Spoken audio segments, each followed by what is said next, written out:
autotund. See on saade sulle, kui sul pole päris ükskõik, millise autoga sa sõidad. Autotunni toob teieni Inbank. Inbank on nutikas valik väiksemate igapäevaostude või suuremate tulevikku vaatavate investeeringute jaoks. Enne finantsteenuse lepingu sõlmimist tutvu tingimustega ning vajadusel pea nõu.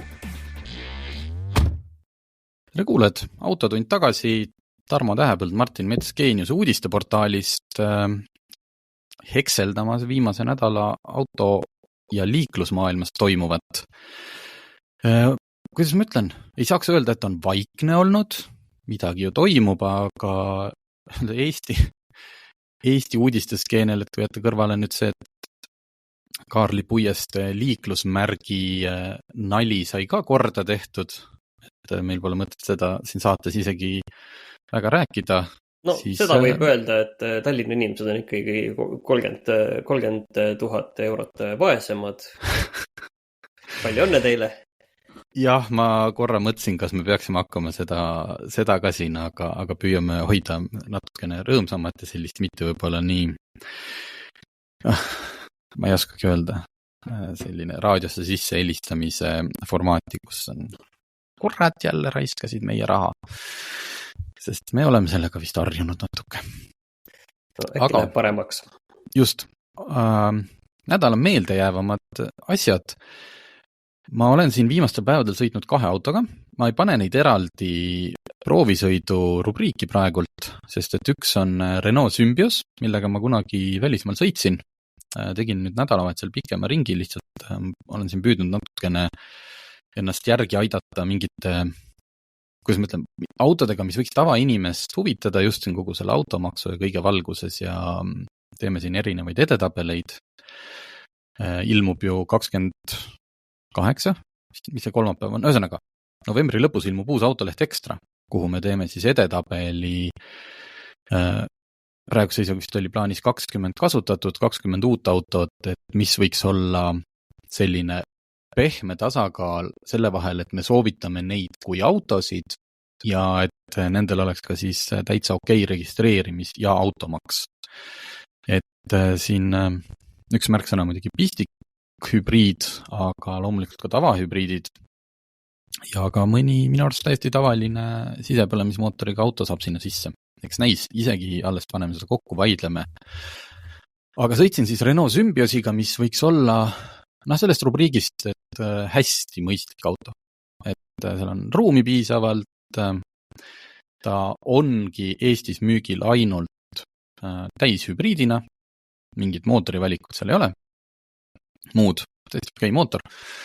Ma lihtsalt sõitsin sellega siis, käisin Tartus ja mul tuli lõpuks kütuse kulu kokku 5,7 liitrit, mis on nagu,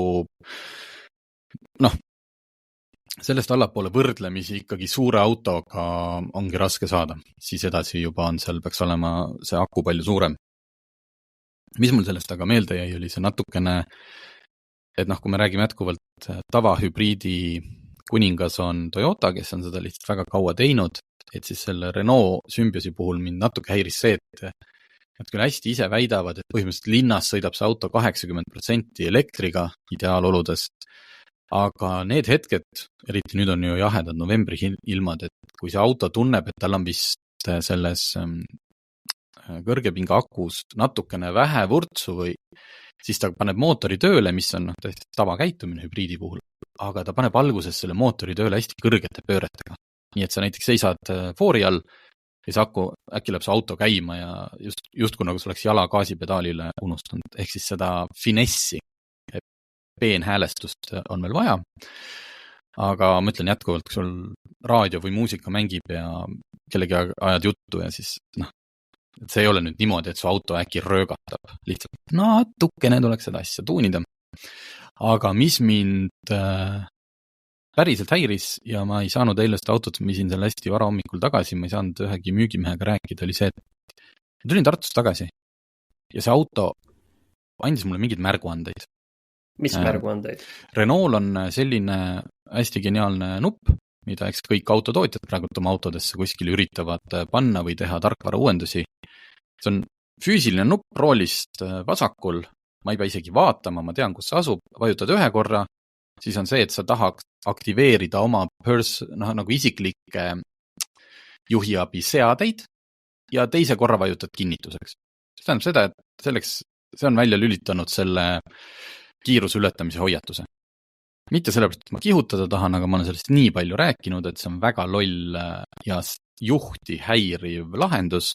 No see annab nii palju valeteateid ka. Ta annab jah, et sa lähed nagu 50-st lähed 51 peale, ta hakkab karjuma, siis sa langed 48 peale, siis sa lähed 51 peale, siis ta hakkab karjuma. Ehk siis juhi tähelepanu peab jääma spidomeetrile, mitte liikluses toimuvale, kui sa ei taha, et su auto su peale karjub kogu aeg. Ma loodan, et Euroopa Liidus saadakse sellest mingi hetk aru, et see on juhti segav meede. Okei. Ühesõnaga, ma vajutasin seda nuppu. Mul peaks kõik asjad väljas olema.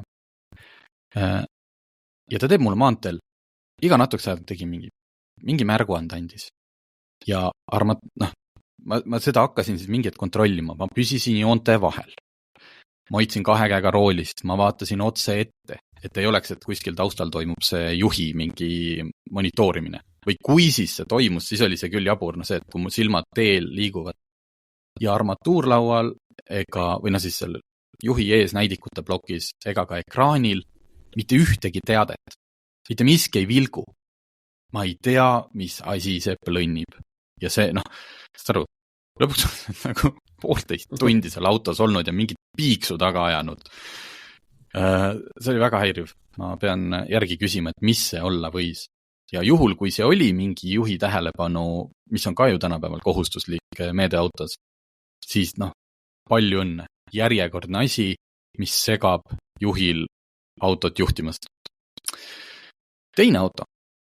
Andsin Renault tagasi, Symbiosi, ja võtsin auto, mida ma olen pikalt oodanud, Dacia Spring, mille esimene versioon, et tegemist on siis kõige odavama elektriautoga konkurentsitult.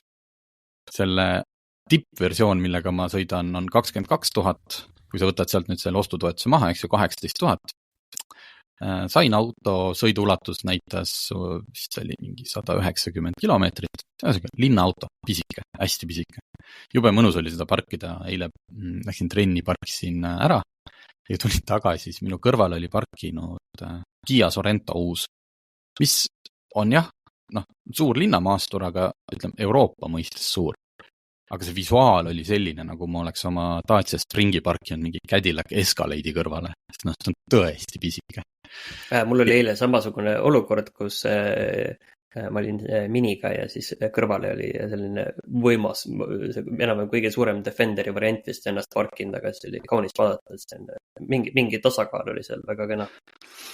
Vot, selle esimene versioon meilt kiitvat hinnangut ei saanud, sest tegemist oli tõepoolest ikkagi, selle auto eesmärk on olla odav elektriauto.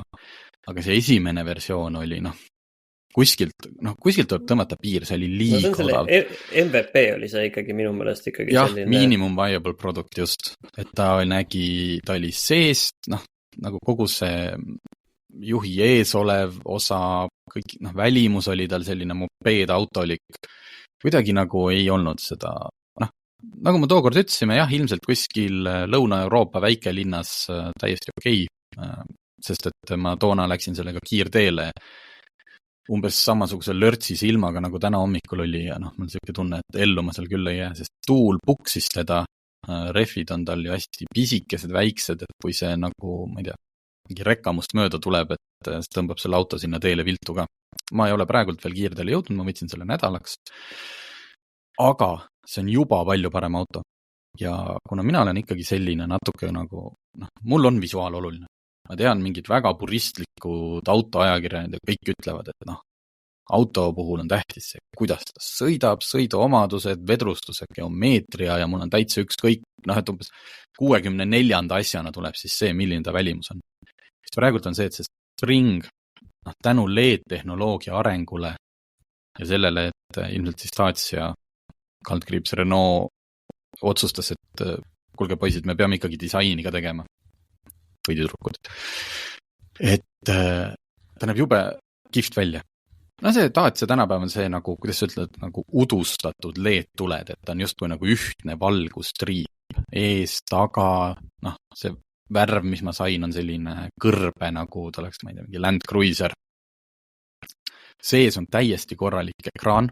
Noh, põhimõtteliselt kõik sama, mis on mingis tavalises Dacias.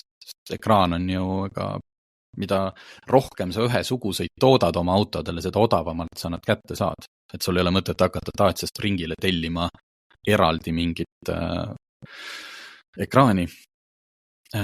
Kohe, eks Android auto, juhtme vaba. Tänapäeval on müügis uusi palju kallimaid autosid, mille kohta sulle müügimees Android auto juhtme vaba, see peaks tulema järgmise siin selle tarkvara uuendusega vist. Juhtme telefonilaed USB-C-ga, mis samuti ei ole sugugi standard tänapäeval veel. Ühesõnaga, sa istud sinna, loomulikult on väike, sa tõmbad ukse kinni, see kõik nii plekk, saad aru, et seal uksel on see plastik, teisel pool on see plekk ja tõenäoliselt on vahele pandud midagi minimaalselt, et sul kõik soe autost ära ei läheks. Aga ta on kihvt auto. Aga mis ei ole kihvt ja ma ütlen, kui ma nüüd nädala aja jooksul seda autot ära ei lõhu, siis on võit. Nii et tal puudub parkimisfunktsioon nii-öelda käigukastil.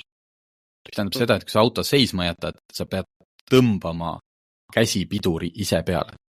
Ta vana hea käsipiduri kang, mis kindlasti kuskil lumisel teel tahaks proovida, võib-olla pakuks rohkelt sõidurõõmu, aga tal ei lähe see automaatselt, tal ei ole automaatset käsipidurit.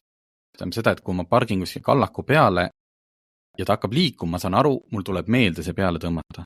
Aga eile oli juba neid olukordi, kus ma tulin poest, istusin autosse ja siis meenus, et pagan, ma ei tõmmanud ju käsipidurit peale. Ja eile, ei pannud parkimiskella, ma ei pannud käsipidurit. Just, et kui ma eile selle auto kätte sain jällegi hästi kiiresti anti, siis see müügiinimene ütles ka, et see alles jõudis Eestist, ta ei ole ka sellega nii tuttunud, aga ta tõi selle maja tagant mulle maja ette. Ütles ka, et kuule, sellel vist ei ole parkimisfunktsiooni või seda automaatselt ja see on nüüd, ma ei tea, kui palju sellega kokku hoiti, aga see on tegelikult väga õudne. Vaata, see on see, et autokoolis ja õpetati, kui sa pargid, siis sa tõmbad ikka käsipiduri peale, ma ei tea, välja arvatud, kui on -20 aga siis sa jätad käigu sisse. Sa saad seda nagu sellega vältida. Aga kõik ülejäänud autod ju panevad sul käsipiduri automaatselt peale. Käib see käsipidur peale. Nüüd ma pean seda ise tegema. Ja see on natukene hirmutav. Et vaatame, kuidas mu nädal Daciast ringiga lõpeb. Hommikul igatahes oli meil siin ju autod lumised, aken jääs. Panin selle puhuri aknale.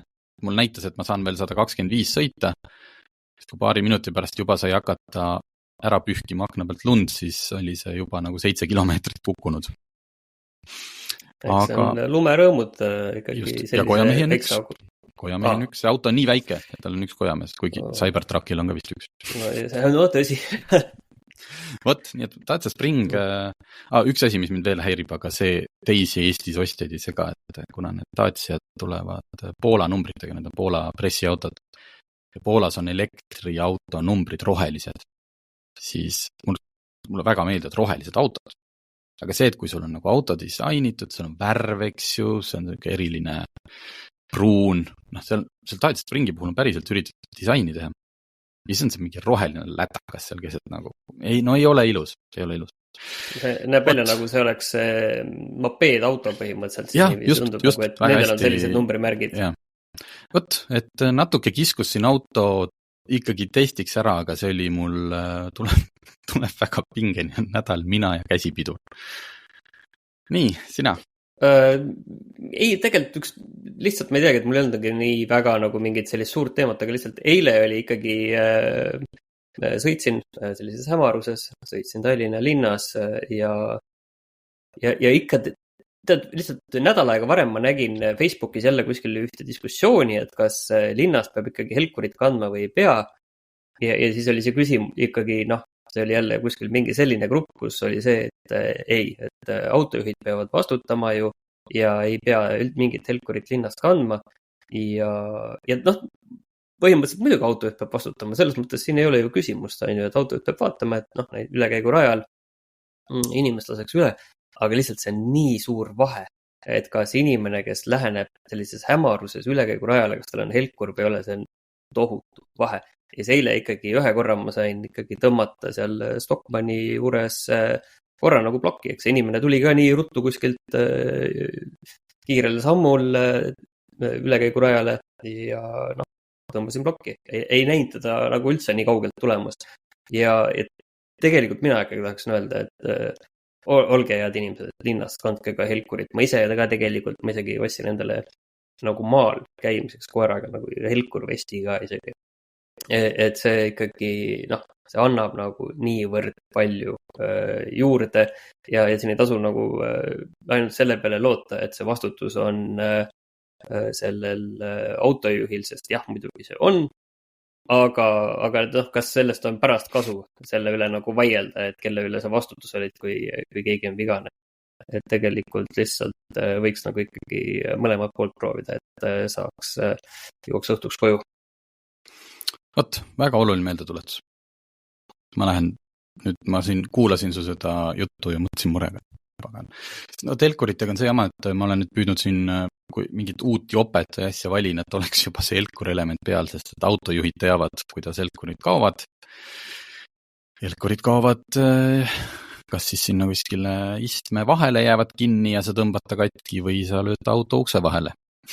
Jah, ta võiks mõtlesin... Tõenäoliselt auto ukse vahel, siis ta peab olema sul vasakul pool pigem. Jah, ma olen ise mõelnud, võiks selja peale mingi läraka lüüa lihtsalt. Ja ongi niiviisi, et see on disain ja nii peabki olema. Nii, aga ma ei tea, kas me räägime siis ikkagi, pole ikkagi õige saade, kui me automaksust ei räägi, et võtaks korra selle teema ette, et sinul oli siin üks huvitav jutuajamine. Jaa, ma olen seda juttu rääkinud mitu korda juba telekas ja kirjutanud ka selle kohta väikse nupu. Ma rääkisin ühe automüüjaga ja ma olen aru saanud, lähtudes eeldades tema info oli õige. Ma ei näinud sealt kuidagi, et see võiks talle olla niimoodi hea äri, et ma seda sõnumit levitaks. Põhjendused olid ka olemas, et kui sa automaksu hirmus tahad ruttu tuua välismaalt auto või lasta tuua, siis tõenäoliselt on see aken nüüd küll kinni juba. Kas me saada ei rääkinud? Ei rääkinud. Ma olen sellest nii palju, asi ongi sellest, kuna ma olen nii palju rääkinud. Sest et ta ütles, et siin on põhjuseid on palju. Üks on lihtsalt aeg. Aeg on see, et esiteks, eks ju, sa valid selle auto seal Saksamaal või kus välja. See peab jõudma Eestisse. Enamik transpordikohti on juba bronnitud, võib-olla kui sa tõesti helistad läbi 4, 5, 6, 7 firmat, sulle üks koht leitakse, aga nii-öelda suurt traileri täit enam ei saa. Siis kui ma räägin nüüd suurtest toojatest, et sa mitte ei lähe ise järgi, vaid sa tellid. Teine on see, ta ütles, et selline välismaalt auto ostmine nemad ostavad ju mingit edasimüüjat või nagu omakorda ettevõtetelt, mitte eraisikutelt. Et kombeks on see, et autod saadetakse ära ja dokumendid tulevad eraldi järgi. See on tõenäoliselt mingi turvameede, et see rekkatäis autosid ei sõidaks koos autode dokumentidega. Ehk, et su auto pannakse teele, aga ega sellel sakslasel või hollandlasel temal ei tule ju automaksu. Et tema paneb selle dokumendid posti siis, kui ta teeb seda. Need võivad tulla seal mitu päeva. Ja siis Transpordiameti poolt tunnustatud, eks on teatud sertifikaat, automüüjad ei pea neid Euroopast toodud autosid minema füüsiliselt üle näitama. Ilmselt on välja töötatud mingi süsteem, et nad vaatavad ise üle. Transpordiamet võib-olla neid siis pisteliselt kontrollib, et ega nad seal mingit sikku ei tee. Et nemad ei pea minema Transpordiametisse seda küll ette näitama, aga seal on nii palju neid elemente ja see võib saada takistuks neile, kes ise toovad. Ütleme, et sa sõidad nüüd lendad Saksamaale, hakkad selle autoga, sõidad Eestisse, et sa pead näitama selle ette. Ja eelmine nädal, kui ma Transpordiametist küsisin, kui muidu oli see, et sa võisid selle ülevaatuse aja saada ka võib-olla järgmiseks päevaks, siis praegult on vähemalt 10 päeva. Oli see eelmise nädala seisuga. Aga see on järjekord. Tallinnas ilmselt, et kui sa sõidad ikkagi Põlvasse või Võrru, kus ma vaatasin, et kus on just oligi see Amteli statistika, siis ma vaatasin, et Võrus vist oli see aasta 10 uut autot registreeritud ja Põlvas 1 või midagi umbes selline oli see statistika, et siin jutt käib ilmselt nagu aga Tallinnast. Aga kui palju kasutatuid? Vot see on teine asi. Ja see on teine asi, jah, seal oli palju uusi on seal. Sest et kes see uue auto, et selles mõttes uued autod saabuvad ju kõik kuskile Paldiskisse, et kes see naljalt seda uut autot sul, et tuleb rekka kuskilt ja viib selle siis ühe auto Võrru, et ma arvan, et need registreeritakse ikkagi Tallinnas ära ja siis viiakse. Täiesti praegult teoritiseerin. Ja ilmselt see umbes nii oli, et seal Tartus oli ka ikkagi mingid numbrid olid olemas, aga jah, et seal ma lihtsalt vaatasin, et just, et seal Põlva ja Võru transpordiameti büroodes väga sellise asjaga ei tegeleta. Aga võib-olla jah, kasutatud autodega ilmselt seal otse tuled lõunast tood auto, et siis seal võib-olla on see töövoog palju tihedam.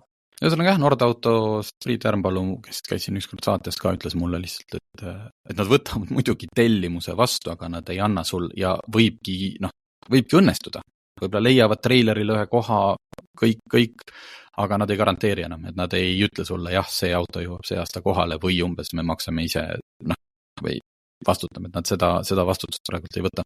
Ma saan aru, et üks huvitav asi tuli veel sealt välja, et tegelikult selle kohta, et kas autol on automaks makstud, et selle kohta ilmub ju info, hakkab ilmuma Transpordiametisse selle auto juurde täpselt nii, nagu on kirjas see, et kas on liikluskindlustus tehtud ja kas on ülevaatus tehtud, et samamoodi ilmub siis sinna selline, või et kas auto on määratud töösõitudeks, et samamoodi tuleb see, et kas automaks on makstud. Just. Või on seal tuleb sinna ka see, et kas nii-öelda see esmakordne registreerimistasu on makstud, nii-öelda see, kui ma müün enda kasutatud autot esimest korda järgmisel aastal, siis ma pean samamoodi, või ütleme ostja või mina, keegi peab maksma selle registreerimistasu, et kas see tasu on ka makstud või mitte, et see oleks nagu kõigil üheselt selge. Aga ma saan aru, et see asi ei ilmu üldse mitte 1. jaanuaril sinna Transpordiametisse, vaid millalgi umbes poole aasta pärast heal juhul. See oli praegult info 3. osapoolelt, mulle seda räägiti. Ma ei ole seda veel saanud Transpordiametilt kinnitust, aga selline seis hetkel pidi olema jah, et see nii-öelda IT-arendus siis vist võtab nii palju aega või ei ole see kuskil prioriteet järjekorras, mis muidugi toob aasta alguses kaasa väga potentsiaalselt suure töö, või kuniks see sinna ilmub, töökoormus Transpordiametile endale, sest et kui sa ju tahad teha siis tehingut, ükskõik kas sa ostad või müüd autot, siis ostja ju tahab teada, et nii, kas registreerimistasu on makstud, olgu, selle kohta sa pead välja otsima pangast selle korralduskoopia, kindlasti tuleb e-mailile mingi kinnitus Maksuametist või Transpordiametist, et jah, see on makstud, aga on ka, eks ju, siis on veel kas aastamaks on tasutud, see on vist ju poole aasta kaupa saab seal maksta äkki oli. Ja paljud inimesed, kui sa ikkagi veel ei usalda, siis sa ju teed päringu Transpordiametisse. Tervist, soovin osta autot, kas saaksite kinnitada, et numbril see ja see ja see on registreerimistasu makstud. Oota, aga üks asi ikkagi on, et sa saad selle autotehingute ajalugu vaadata, on ju, et kui üks tehing on juba, ütleme, 2025 omanikuvahetus tehtud, siis see võib olla muidugi liisingult väljaostmine, kus kasutaja on see liisingult välja ostnud, kust ei tule registreerimistasu või ümber seda esmakordselt maksta. Seal tekib see küsimus ikkagi jah, aga muidu on tehingute järgi midagi saab nagu näha. See on jah, ma saan aru, et mul on siin mikrofonid väga hea targutada, et kui raske siis olla saab, ilmselt väga raske, sest vaata need maksud ju kumbagi maksu kogub erinev amet. Üks on Transpordiamet, teine on, ma ei mäleta kumb oli kumb, teine oli Maksu- ja Tolliamet.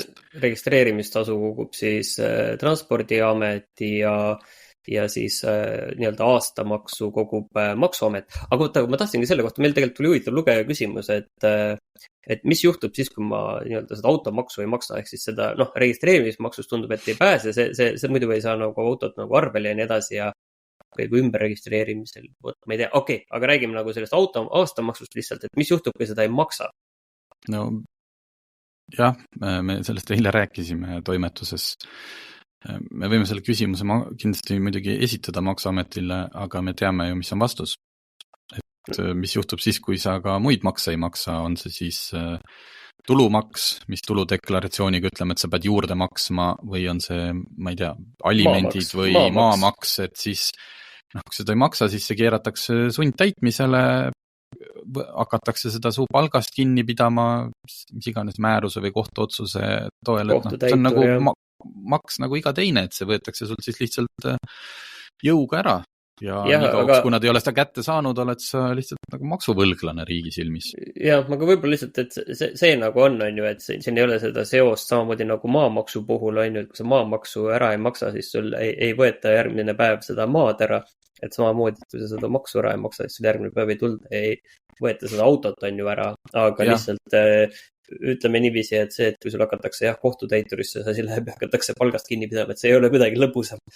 Just, aga täpselt see on, eks ju jällegi, et ma lähen siis kelleltki autot ostma, ma tahaks teada, et see ei ole kuskil, et okei, see maks on sellel hetkel omaniku, et see ei tule sulle kaela muidugi, aga sa tahaks teada, et selle autoga, kas üldse siis registreerimistoimingut teha lubatakse.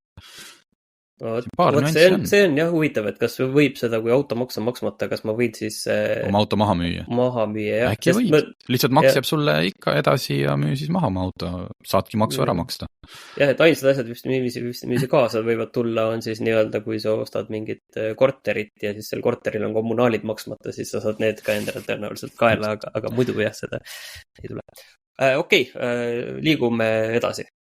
Ja, nagu ma ütlesin, see järgmise nädala ekstras teeme siis edetabeli, aga selle nädala autolehes tasub ka osta, seal tegi Margus Pipar, me järgmine nädal võtame selle teema lähemalt ette, aga lihtsalt ütlen järgmise teema sissejuhatuseks, et ta tegi ka ülevaate, millist kasutatud pistikhübriidi osta, sest kuniks Euroopa Liit ei ole korda teinud, see plaan kuskil on, aga teadmata kauguses seda pistikhübriidide reaalset kütusekulu ja siis selle pealt arvutatud CO2.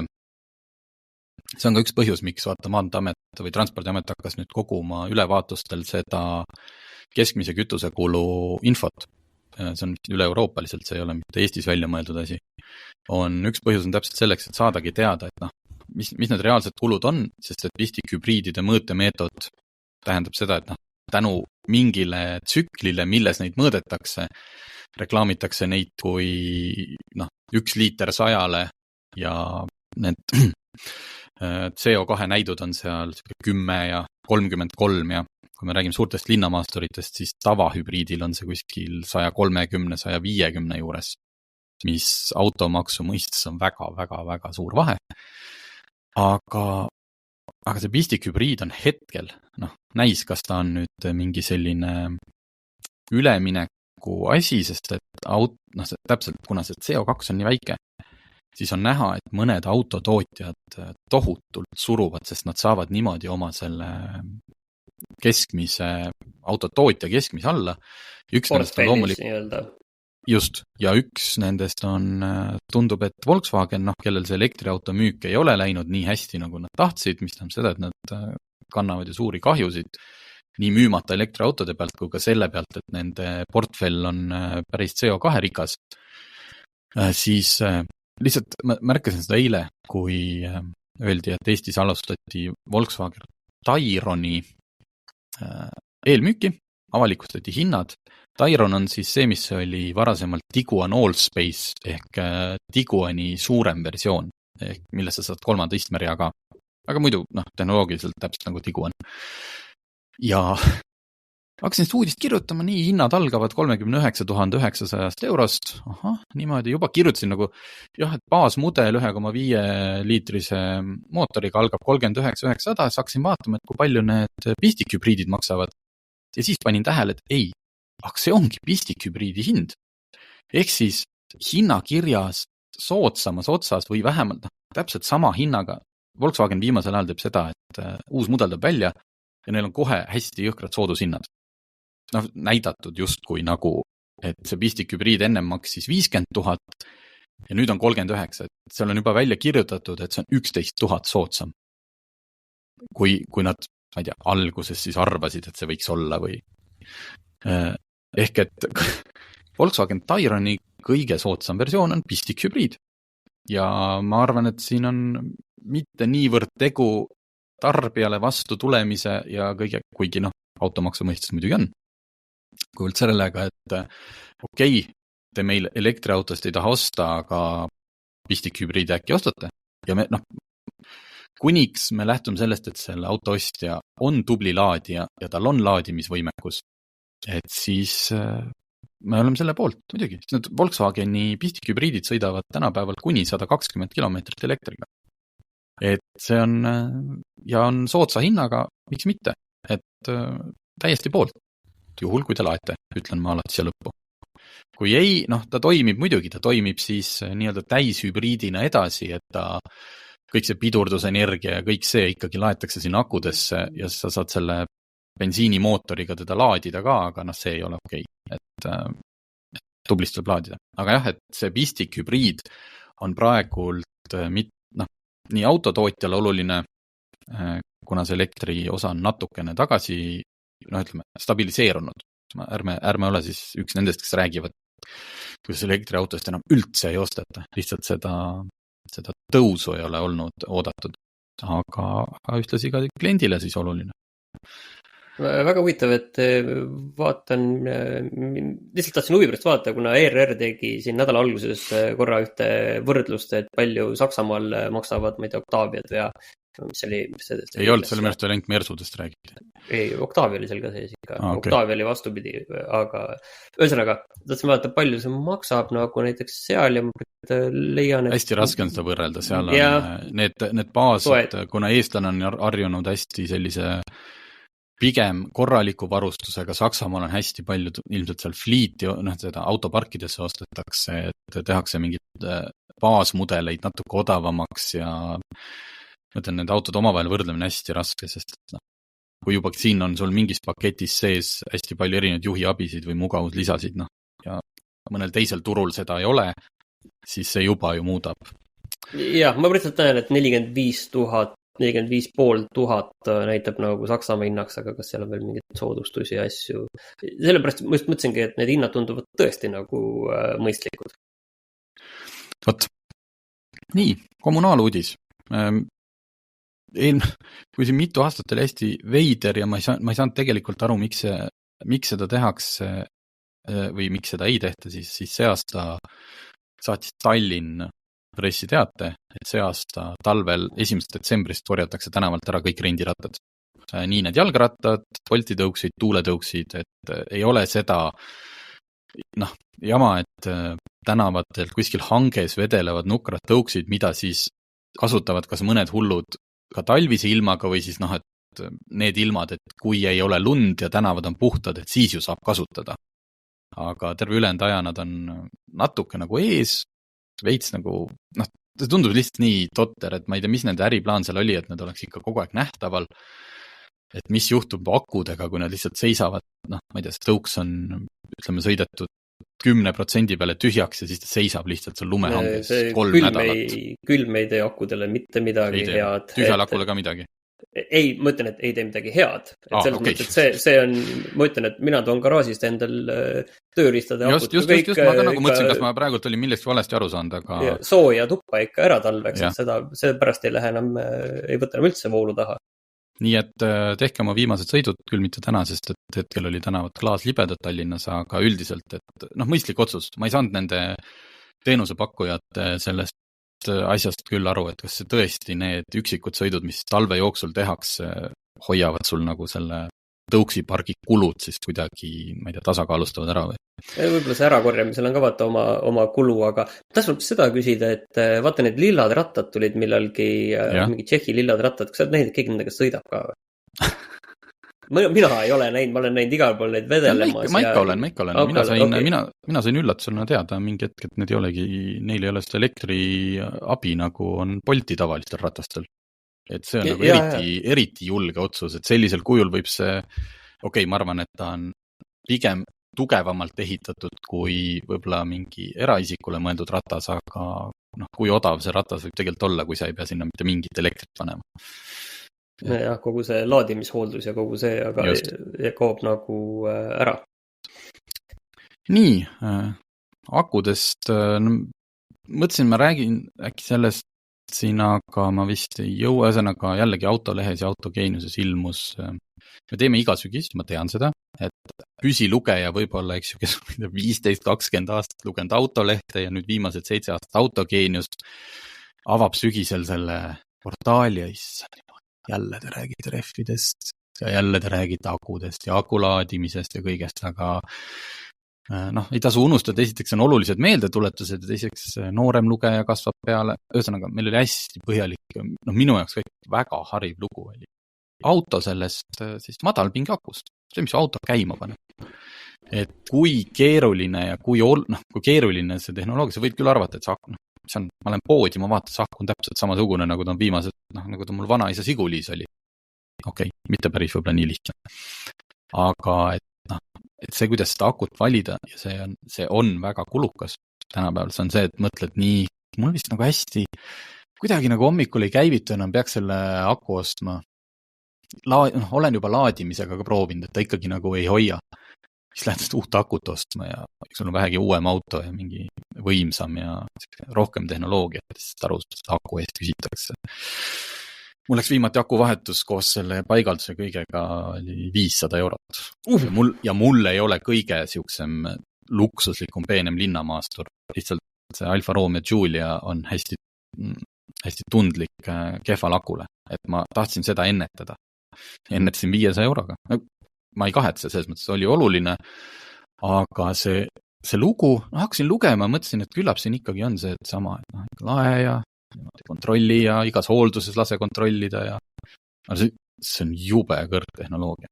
Ja üks asi, mis siit kaasa võtta on see, et siin loos on öeldud spetsialist, et see voolu tugevuse varu võiks olla vähemalt 40%. Sest muidu sa võtad akust korraga liiga palju voolu, eks ju, külmaga käivitades ja seal hakkab siis mingi aktiivmass hakkab plaatide küljest pudenema. See ei ole mitte see, et sa lõpuks käivitad tühjaks ja nii see olgu, lähen teen selle pikema sõidu, mis ei tarvitse ka tänapäeval üldse aidata enam. Aga ehk et kui käivitusvool on 150 amprit ja tänapäeval lisandub teist sama palju tarbimist juba süüte sisse keeramisel, see elektroonika, mis tööle hakkab. Et kui sa lähed nagu odav aku või mul ei ole seda kõige võimsamat vaja või seda, mida tootja ette kirjutab, sest see on nii kallis, siis sellest kurnad ära. Sest kujuta ette, kui sa oled läinud autos tänapäeval moodsast paned käima, kohe läheb see suur ekraan taha, hakkab kohe sul kliimaseade, kõik need juhiabid hakkavad ennast kontrollima, kõik need arvutid käivitavad, eks ju, seal. Et siin on kirjutatud, kuidas näiteks Webastoga, et 3 aastat ja mis mõttes mul on aku juba hänta jäänud, aga selgus, et inimene kasutas palju seda Webasto eelsoojendit. See vajab ka väga palju energiat. Rooli, istme, kõik, sa ju lähed autosse talvel. Põmm, roolisoojendus sisse, põmm, istmed sisse. Nii et ma ei hakka seda kõike siin on rohkelt graafikuid, kes on vähegi nagu autohuviline tahab seda maailma, et nii-öelda mis seis on akumaailmas 2024? Otsige üles Autogeeniusest. Keskmine aku lisalaadimiseta toime ei tule.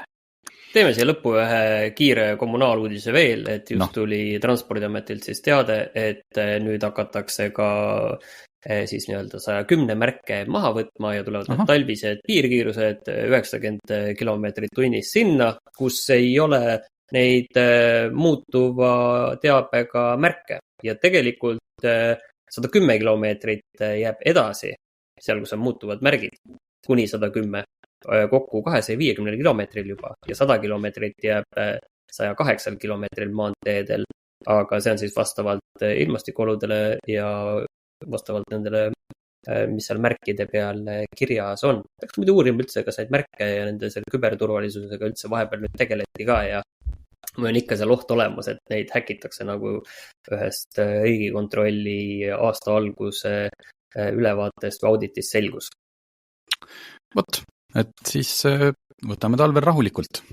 Aga selline see saade täna sai ja ma loodan, et kui meie plaan peab, siis järgmine nädal räägime juba põhjalikult Margus Pipraga nendest vistikhübriididest, et jah, uued on väga head, aga tegelikult on ju igast Volkswageni ja Škoda ja paljude autode, Volvol, ise olen siin vaadanud Volvosid, on ju juba 2014 diisel ja diiselmootor ja pistikhübriid, eks ju, et kas kasutatuna neid tasuks osta, mis ta siis välja kaebas. Ja ühtlasi käis Margus Tripar sõitmas Ferrari Purosanguega, Ferrari koduteedel. Nii et kui võib-olla mitte järgmine, siis ülejärgmine saade kuulete juba sellest, kuidas on üks mõistlik pereauto Ferrari poolt tehtud. Aga suur tänu, et kuulasite! Autotunni toob teieni Inbank. Inbank on nutikas valik väiksemate igapäevaostude või suuremate tulevikku vaatavate investeeringute jaoks. Enne finantsteenuse lepingu sõlmimist tutvu tingimustega ning vajadusel pea nõu.